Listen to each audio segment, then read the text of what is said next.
Thank you, Dominic, and thank you everyone here who's taking the time to join. And thank you, uh, Representative Murphy and Assemblymember Senator Barber for kicking us off here.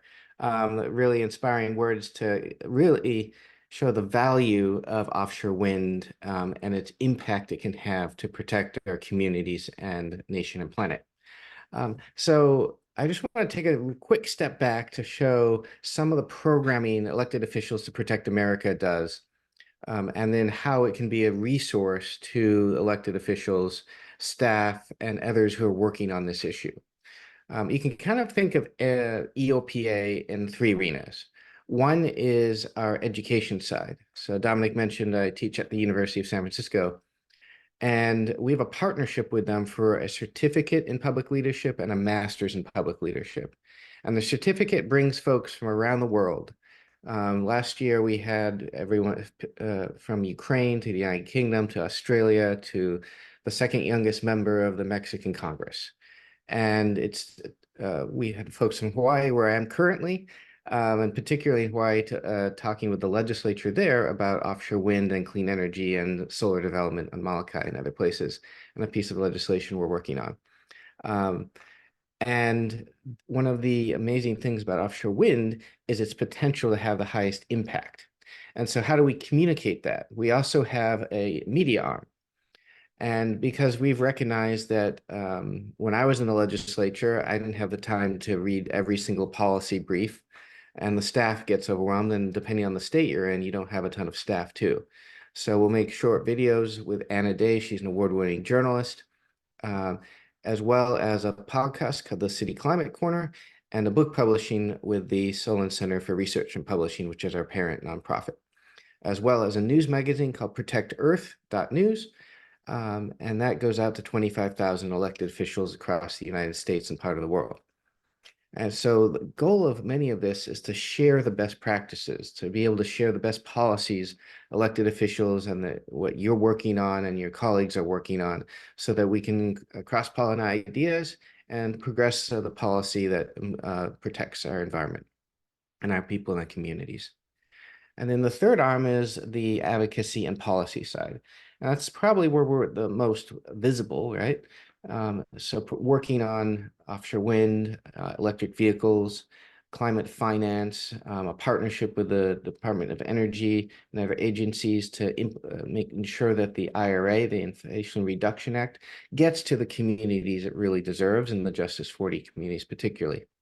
On the international side, a Ukraine Energy Security Marshall Plan, and locally really focusing on environmental justice projects, particularly in California, New Jersey, New York, New Mexico, and other states. And so between those three arenas, it's been exciting to work on to bring the communications together with the policy support and the education. And of course, everyone here is welcome to apply for the next certificate weekend. That'll be August 9th in Washington, D.C. And we'll have a similar group of electeds from around the world, impact investors, some journalists, and those are leading the way on climate solutions. Okay. So with that overview, it's also really important to kick this off and think about how we're communicating offshore wind, because the opposition to offshore wind is actually pretty good at this, right? They're good at pulling heartstrings that move people, quite frankly. And the great thing about the environment and the offshore wind community is that we have tons of scientific data. We have tons of good facts. But the unfortunate thing about facts and figures is that if people just voted on facts and figures, we'd have very different elected officials right now.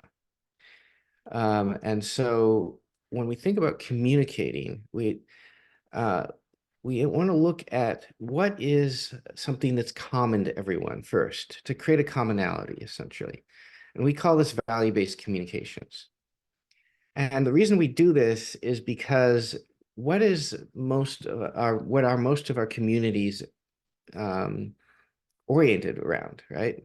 different values. We can say there's a conservative community over here. We generally say there's a liberal community. Um, Different religious groups, right? Different value sets that are shared. When I was in the Marine Corps and the Navy now, it's the value sets are honor, courage, and commitment. Different countries have different value sets, right? Different organizations, right, have their value sets.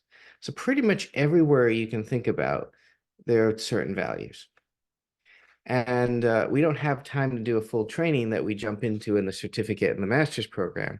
But it's really important to think about when we're communicating, particularly with offshore wind, because we have really good facts, is leading with these value sets. So protection, for instance, protecting our community, right? Prosperity of the community is a value set. And ensuring that these are things that are put up front. And the best way to illustrate them is through a great story, right?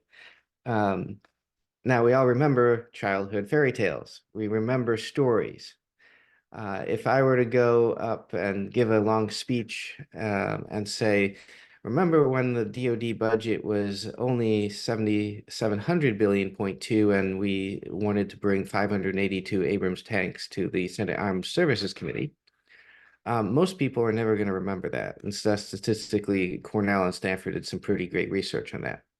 But if you talk to people after a speech and they say, hey, I loved her energy and her enthusiasm, and she inspired me. I loved how he was energetic and how the crowd was moved, and we want to get involved, right? Those are things you hear after a speech, though that is very successful. You don't hear people say, I love the specific aspect of it. So it's really important to keep that in mind when we're communicating offshore wind from a value-based communications perspective. And I'm summarizing here, so please jump in if you do have questions, put them in the chat and others. And this is really summed up by a gentleman named Simon Sinek, who really put why before what. So thinking about the why before the what. And the why is generally a value statement, and then the what is the facts and figures, or are the facts and figures, depending on how many there are, right? So the reason why this is really important is because even if you have very diverse points of view, there's still a number of shared value sets that everyone can get along with. And that's safety, prosperity, right? All these, most people, any reasonable person can get along with these shared value sets. So it provides an opening. And then from there, telling a story that illustrates that value set. So is it a prosperity story about veterans who are coming back to work in offshore wind turbines? Because, you know, Navy vets are pretty used to sailing alongside a moving platform in high seas and crawling into the turbine areas, right? When we were touring the facilities up in Massachusetts, it became abundantly clear that sometimes we found that fun. And it was average people who would be like, that's not the most interesting thing with the seas, right? So telling the story about, hey, here's the veteran who served in the Navy. He was a bosun's mate who came alongside and jumped over and fixed the turbine, right? And then transition it into, here's how many jobs it'll create, right? And maybe 3 facts are pretty good standard. Humans are good at remembering groups of 3. We just can't remember over 7, right? That's why our phone numbers are capped at 7. So we want to think about, just as a recap here, the value sets that are cross-cutting, and then what's a story that illustrates that value set, followed by, hey, here's some great facts that back it up, right? Because the offshore wind industry is actually doing really well worldwide. We hear a lot of doom and gloom in the US, but Bloomberg did a study looking at last year, and there was a $76.7 billion investment in offshore wind, which is an 80% increase over the previous year. So globally, this is moving forward, and it is transformational, right? And even in the US, despite the headlines, right? State policies across 13 states aim to pursue 112,000 megawatts of offshore capacity by 2050. That's well above the actual Biden's administration's goal and a lot of states' goal. But the DOE has put an estimate that's probably more realistic of 86,000 megawatts of offshore capacity by 2050. That's still a tremendous amount and transformational to our energy needs in the United States, which is pretty amazing. And by 2026, they're looking at 99,000 megawatts. And just for comparison, another hint here, there is about a gigawatt is equivalent to most nuclear power plants. Right?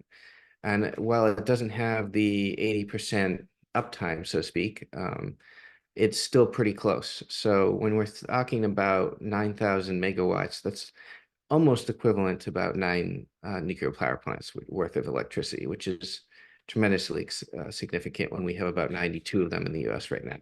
And offshore wind is really unique in its ability to have consistent power versus other renewables because the wind is consistently blowing in the ocean. Right. So a little bit of facts about the credibility of offshore wind, and then let's go back to the value sets, right? There may be some value sets that are also really core to your audience that we call those core values. And so they can motivate volunteers and others. And then the shared value sets are the ones that will cross a larger population base. And we've seen this very effectively done with the Obama campaign for president and also the Trump campaign for president. But also in the corporate world. Apple, for instance, pioneered this really well when they had that commercial of the lady with the sledgehammer. She's running up, and there's this person in a stuffy suit and tie, kind of the opposite of where I'm at in Hawaii about to testify, but pretty standard for Maine because we're a very formal legislature. And she throws it into the screen with the stuffy white guy. And their purpose of that was to so everyone deserves a community. Their why, their value set was equality of technology. Now, the ironic thing right now is that they're the number one and they're stifling competition too. But on their way there, they had the shared value sets that most people get along with, and it worked, right? Another example of this would be Dr. King. He didn't start with a 5-point plan. He started with a dream. I have a vision, I have a dream, right? What values do they illustrate? Something larger to them than himself, right? Equality was one of those value sets. And then he told good stories, right? He's a great orator. And then we have a result, the Voting Rights Act. So we can see this effectively done in the corporate world, in creating long-term movements, and then also in the political world with the campaigns for Obama and Trump. So to bring that into the frame of offshore wind, it's really important to start with the value set, tell the great story that illustrates it. Here's some facts. And then what's the call to action or the ask, generally, if we were to put it into a framework. Because ultimately, I think Maya Angelou said it best. People will forget what you said. People will forget what you did. But people will never forget how you made them feel. And that's what we're aiming to do when we're communicating here effectively. And just to round it out as a note on crisis communications, we tend to want to just immediately rebut the false information and the disinformation. But again, we need to go back to, hey, let's connect on those shared value sets. But the really important thing, particularly crisis comms, is because people are emotionally impacted, is to acknowledge it and acknowledge how they're feeling and repeat it back, particularly when you're chatting with them, because then they feel heard. And there's plenty of science that shows actually when people acknowledge stuff in relationships and pretty marriages and others, it creates a much stronger and healthy relationship too. And we can extrapolate that out to communications, particularly crisis comms. So the worst thing we can do with crisis comms is just combat the disinformation right straight off the bat with the facts and figures.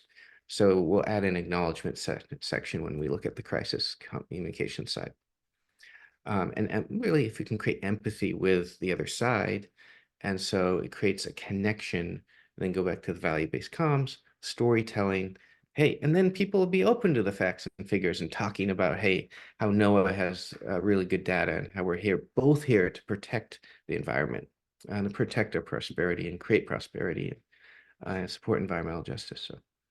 Um, so with that, if you have any quick questions, please jump them into the chat, or I'm happy to take them here. But I really do appreciate our panelists here for taking the time out, and for the team at EOPA for putting this all together. So thank you so much.